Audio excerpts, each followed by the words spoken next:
If you are dating an avoidant, or if you want to get back with an avoidant, you have to watch this video because most people make a common mistake when they're in love with that person. I'll explain you what is this mistake and also how you can use this information to make the right decision in your relationship, whether it's to get back with an ex or to build a relationship with an avoidant. Jingle. IGetMyExBack.com. Everyone deserves a second chance. So first of all, what it means or how it feels to date an avoidant. And first of all, I used to be dismissive avoidant. And so I can also explain you how the psychology of a former avoidant, how we function. And so for example, if I take myself as an example, for a while I thought that not having any emotions, being cool as a cucumber was really, really cool because I didn't create any drama in the relationship, right? But the problem is I failed to understand that I couldn't connect at a deeper level with my partner. Okay, so this is what's going on potentially in the relationship, the dynamic between you and your partner, or perhaps you and your ex. It's the idea that you almost speak two different languages. And I'm not talking about love languages here. I'm talking about how they can show vulnerability, how they can express and understand their feelings. So sometimes they're not able to express their feelings because they don't really understand what's going on within themselves. And so what you also have to understand is we have this deep need for connection. This attachment is something we all share as human beings. We developed our attachment through our primary attachment figure in childhood with our parents, usually the mother. And when you're in a relationship, you develop the same with your spouse. Avoidant, they tend to suppress this thing, which is a natural and essential need. It's called deactivation. So they deactivate their attachment. And so the problem when you date someone like this is you feel like I'm not good enough. Because each time I want to connect, each time I want to discuss, each time I express my feelings, he or she pushes me back. So that's basically the dynamic of dating or having an ex who's an avoidant. And let me know in the comment section if you recognize yourself in this description. And the problem is it creates anxious avoidant trap, and I see sometimes people who would define themselves as secure, and when we make an assessment, I can, say that they have a secure attachment style, but when they're dating that person, that creates an imbalance, that creates a dynamic where they end up in this anxious avoidant trap. So the more they withdraw, the more they they have difficulty, not necessarily dealing with conflict, but dealing with either future plans or commitment or emotion, they will push you back. And it's going to add more pressure on yourself. I'm going to develop a course and have a look in the description if you want to learn more about how you can be more secure, how you can, if you're anxious, how you can build or improve your skills at being more secure using effective communication and reflection, self-reflection. And we also build confidence to be more secure. In any case, the aim is to be secure and to date someone secure. I kind of gave the answer to the question or to the mistake I made in this video.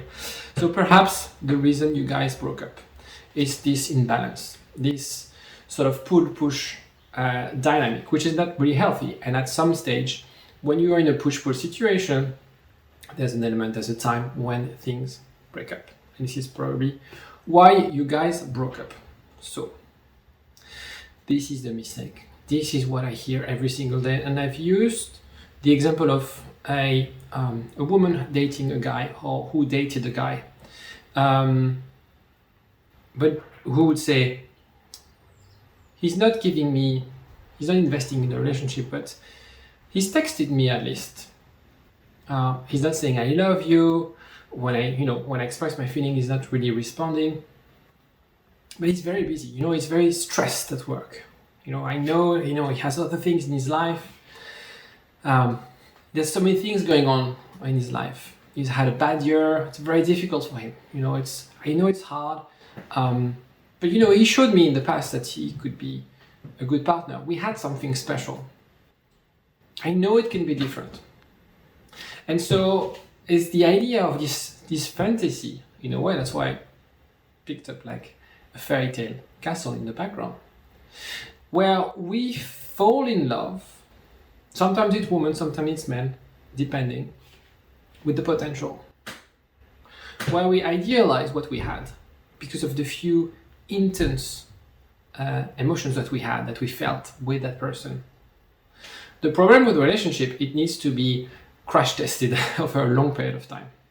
And so if you've been in a relationship for less than 6 months, where it's the honeymoon phase, where everything should be perfect, and you already see this kind of friction, that's a really bad sign.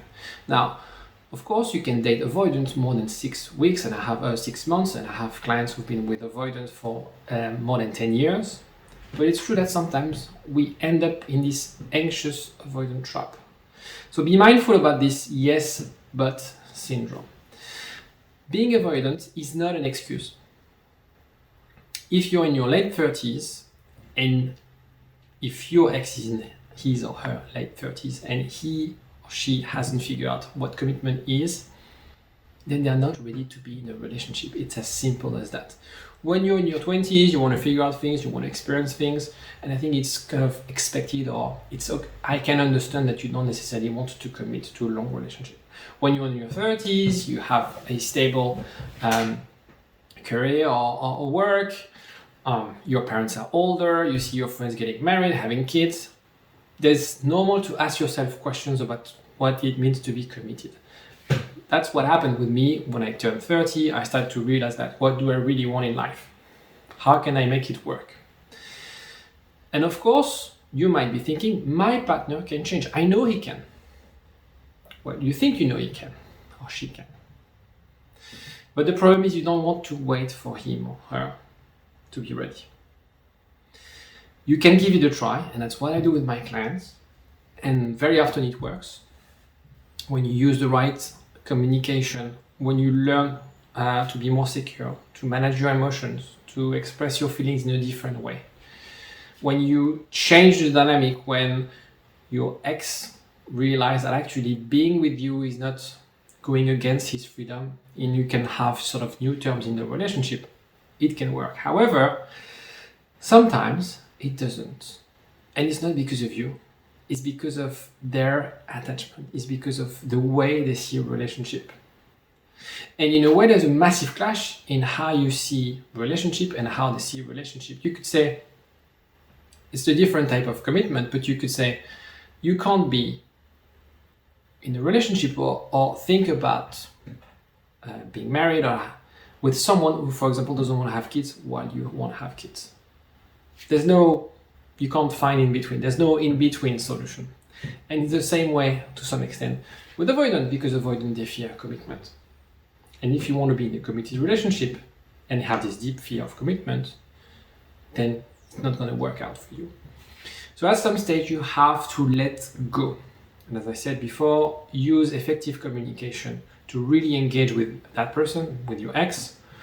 Work with the therapist to be more secure, and you can leverage what you had together. So if you, for example, took the test, I have a test for you to take to ensure the strength of the relationship, to basically see whether your relationship is what I call recoverable. Have a look in the description. If you have a score of 15, it means that we can leverage something. So if you do these 3 things, give it a try, make it work. If that relationship was important, I'm a great believer in the fact that, we only have one life. Let's try to save something that's worth saving. But if it doesn't work, and you've done the right things, you used effective communication, you were not clingy, you were not needy, you understood their point of view, you sort of convey the idea that another relationship on other terms could work. And you don't see any sign of your ex wanting to improve, to develop, to address his or her fear of commitment, then my friend, it's time to let go. It's time to let go because it just means that that person is not ready. And I see very often people who are too patient, who feel like, he or she's not ready, but at some stage they would be ready. And sometimes their ex would say, I don't want to commit and I might regret this decision in 2 or 3 years, but I can't be with you. Well, if that's the case, yes, they will regret. For sure they will regret, but that's not your problem. Your problem is working on that, having this secure attachment style, understanding what you want, and not falling into this idea, not falling in love with the potential of the relationship.